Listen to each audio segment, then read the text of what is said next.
Hi friends, we are practicing sight words again today for phonics. I have lots of high frequency sight words on my board. So again, these are just words that you guys are going to see a lot when you're reading books. And maybe a lot of words that you're going to see like when you're reading things in real life, like maybe a road sign, or if you go to the store, you'll see lots of words. And these are high frequency words. So they're words you're going to see a lot in the world. So it's important that you know these words and practice them at home. So what we're going to do today is I'm going to read through these words just so you know what they are. And at home, I want you to pick 3 of these words to practice writing, and then you're going to play a little game on the slide below.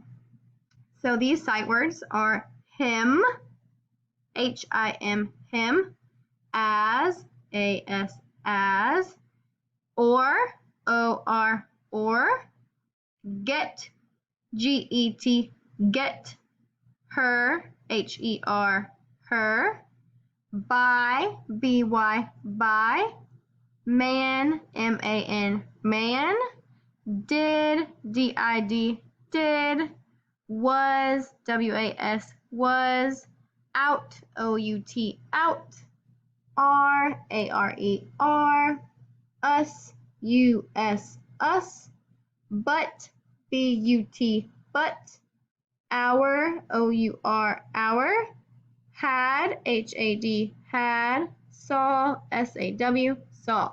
So for these words, it's important that you can read them and write them quickly. So like I said, pick 3 of these words to practice writing at home on a piece of paper. And it's just for practice. You don't have to upload a picture. For your work today, you're actually going to be playing a game if you click where it says click here on the slide below. On a website called Nearpod, and it's a matching game. So it's going to pop up with a bunch of cards on the screen, and you click one, and whatever sight word it turns over and says, like if it says him, then you want to try to find another card. Click on another card, and you want it to flip over and say him. If it doesn't, then it doesn't make a match. You have to click until you can find the match for that word. And whenever you find a match, I want you to practice reading that sight word out loud.